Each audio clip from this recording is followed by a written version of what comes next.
Well, here we are at the site of what could later be a great success or a great laughing stock.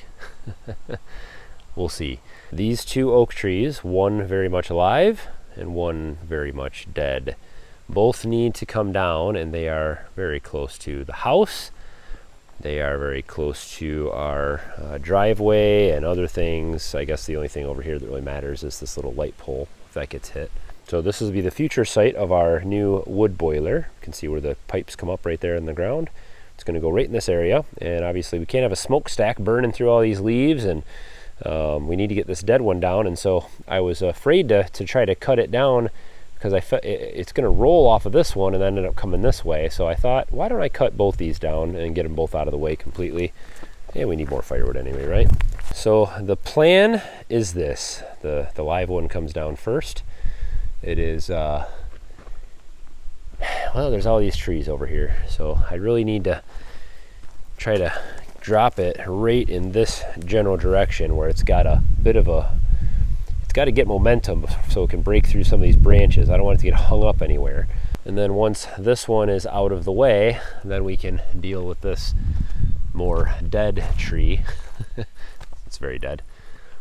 This actually died a couple years ago, so it's probably been 2 years it's been standing dead.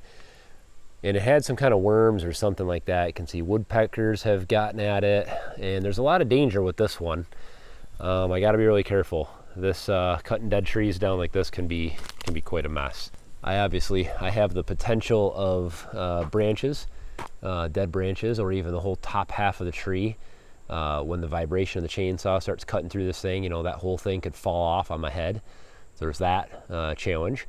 You could hit pockets of dead wood where you're trying to create a hinge, and when that happens, the tree can act uncontrollably. It could lean back towards the house. It could flip this way towards our sidewalk and out towards our driveway here. So what we ideally want is to hopefully hit nice good solid wood here at the bottom, get our hinge put in, our back cut, or get our wedge cut in, I guess, and then our back cut, and then I'll try to wedge it very slowly and gently and get it to go that way. So I will be starting with my steel. I think this has a decently sharp chain. It's not great. I've actually burned through quite a bit of chains here cutting all this oak, but I think I've got a decently sharp chain there, and I've got a backup here in the Husqvarna I can use. Hopefully we have what we need here with that. I do have some safety equipment that I'll be using. I use this helmet, face shield, and ear protection whenever I'm out cutting, most of the time I should say. And then I've got the chaps that I'll wear as well. Now, I am not a professional, but I have cut down a good fair chunk of trees over the last, say 8 to 10 years. I've cut down quite a few trees, and so I'm fairly confident with what needs to happen. But whenever you do things like this, there's always an inherent risk. Things could go wrong. Things could go in a way you don't expect them to, and so you never truly know. Even the most professional and experienced guy never knows 100% what's going to happen. And so we do our best, take precautions, try to be safe, and get these things cut down. So.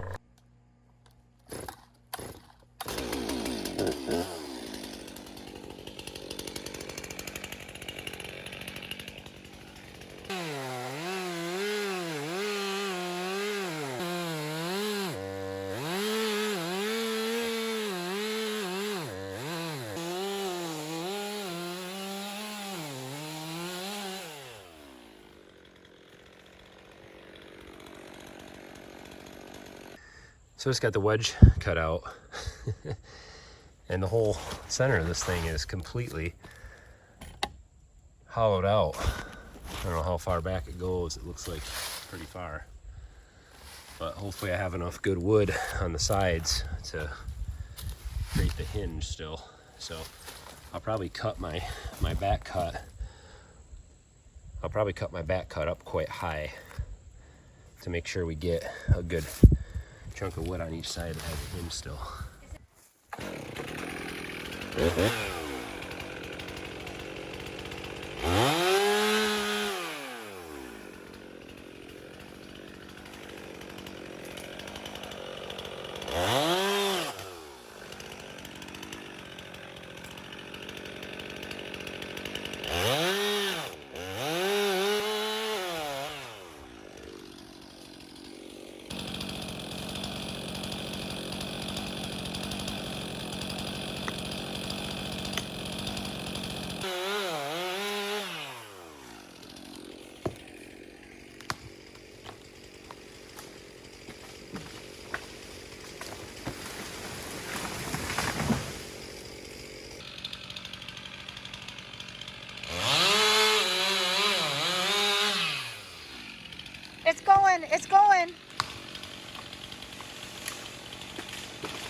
Oh my. That's perfect. That's exactly where we wanted it. It's exactly where I needed it to go. So that actually went pretty well. It fell right in that gap that I was hoping for. It almost didn't fall. It almost got hung up, but I'm glad it was able to tear through the littler branches and trees and make it to the ground. So it's down, and it landed exactly where we want it. But look at this tree. It's really rotted out. I mean, it's surprising. These white oaks around here, a lot of them have something's getting them, and it seems like a lot of them are rotted out like this. So hopefully it's not rotted out all the way up, because that'll waste a whole lot of wood. But hopefully it's just the bottom section here, and the rest of it will still be good. But a lot of wood still left in that. So now we do the dead one. We do the more dangerous one. So I'm hoping I can pretty much lay this one almost right on top of that one. So I've obviously got to avoid those trees behind it, and then I can't get it caught up in these trees either. So it's pretty tall. So it's going to end up way out there. So hopefully I can lay it right in that same gap that one fell, and hopefully it won't get snagged up in the air somewhere.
It's coming!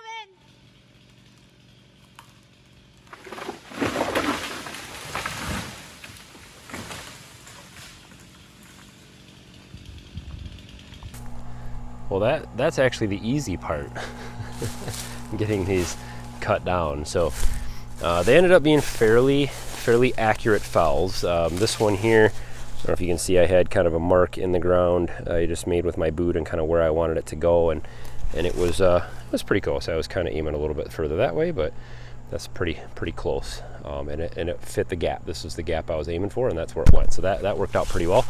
And then the other one, I fell on top of it. I actually like to do that whenever I'm cutting down more than one tree. I try to pile them, because now this top one is off the ground, and it's actually a lot easier to log this one up, and I can keep it off the ground by sticking logs underneath it as I go.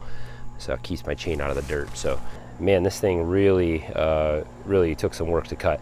My back cut didn't turn out as good here. I aimed a little too wide on this. I should have been kind of lower, and that would have allowed me to not have to cut quite as far through before it fell.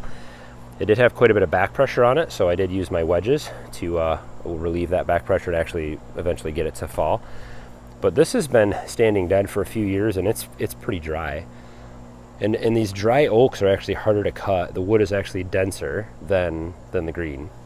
But you can even see, my wedge was right here, and this oak is just so hard. It's so dense. I mean, it doesn't even splinter. It just shears right off, and it's a nice solid tree. So I don't know why this one died. I'm not sure. I do know it has poison ivy on it, and I'm fairly certain that I got that all over me. So that's cool. It did take a branch off of this tree up here and broke some of these little ones, but these are maples, and they will grow right back just fine. They'll get some sun, and they'll branch right back out, so no problem with those. These things are very useful if you don't have these in your chainsaw kit, and I'll kind of show you my kit really fast. that I have put together that I use to go out and do this stuff. But these are cheap. They're essentially throwaway. I mean, they get pretty beat up and chewed up with the chain, and they get cut sometimes on the inside when you've got it, you know, in here and you're running your chain around. You'll hit the front of them and stuff. And these have actually lasted me several years. As far as the actual cutting goes, generally what I do is mark the direction. So I'll stand right in front of the tree and I'll look out and see exactly where I want it to fall. Now, if you have a perfectly straight tree like that one in front of you, it's going to fall in pretty much the direction that you want it to. If you have a tree that's, say, curved or leaning like this, you have to take that into account. For instance, if this tree were leaning this way, so if it were curved up and leaning over this way, and I wanted it to fall more this way, I can't just cut my wedge and my back cut right in line with that straight ahead, because that lean's going to pull it that way. So I actually have to compensate a little bit for that, and it's a little bit of just guesswork. But you want to cut, you know, a little bit more in this direction, so that the weight of the pull and that way will kind of end up, you know, laying where you want it to. So one of the more recent additions to my kit here is this Max Power bag. It actually holds, generally I keep my Husqvarna saw in here with all my gear. So I've got pockets for the wedges. I've got a marker. Usually I use that when I'm marking the chain length that I start on when I'm sharpening the chain. I've got my bar tools for the steel and the Husqvarna in here, and then it actually has a pocket that I have all the rest of my stuff in. So I've got extra files, I've got extra nuts for the Husqvarna bar. Actually, I've lost these before. Taking the bar off or switching chains out in the woods and dropped the nut and can't find it. So I've got several sharpening devices in here. I've got the greaser for the bar, and then I've got the sharpener that I always use, which is my steel. This is my field method of sharpening.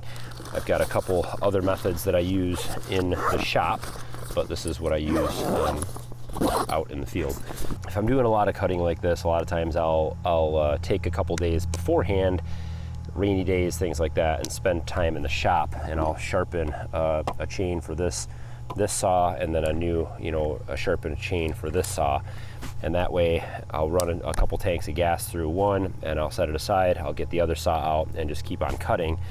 And usually that'll get me through quite a bit of wood, so I don't have to sharpen in the field, but I'm a little behind. So I'm gonna sharpen this one up really fast here. So I just mark my first link, just run this through and get a nice new edge on everything.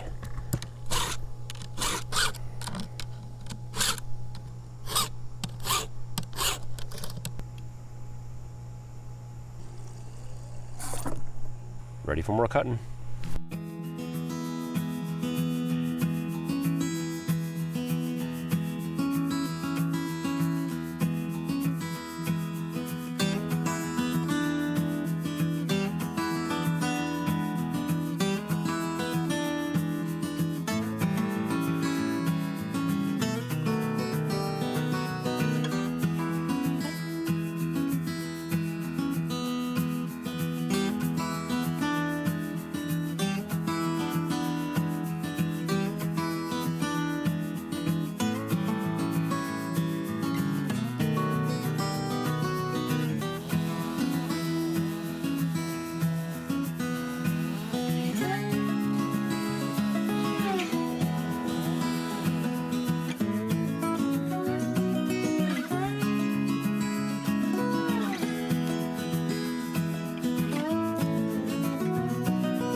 So hopefully you enjoyed watching some trees fall down here today.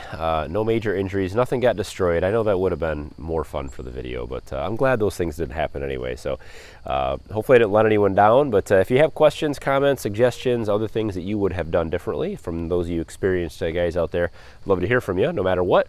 Throw those things down below. Of course, don't forget to hit thumbs up, and look forward to more videos on this wood boiler installation. This is kind of a series, and there'll be plenty more. So hopefully you guys are tagging along for that. Of course, subscribe and hit the bell to get notified when we post new content.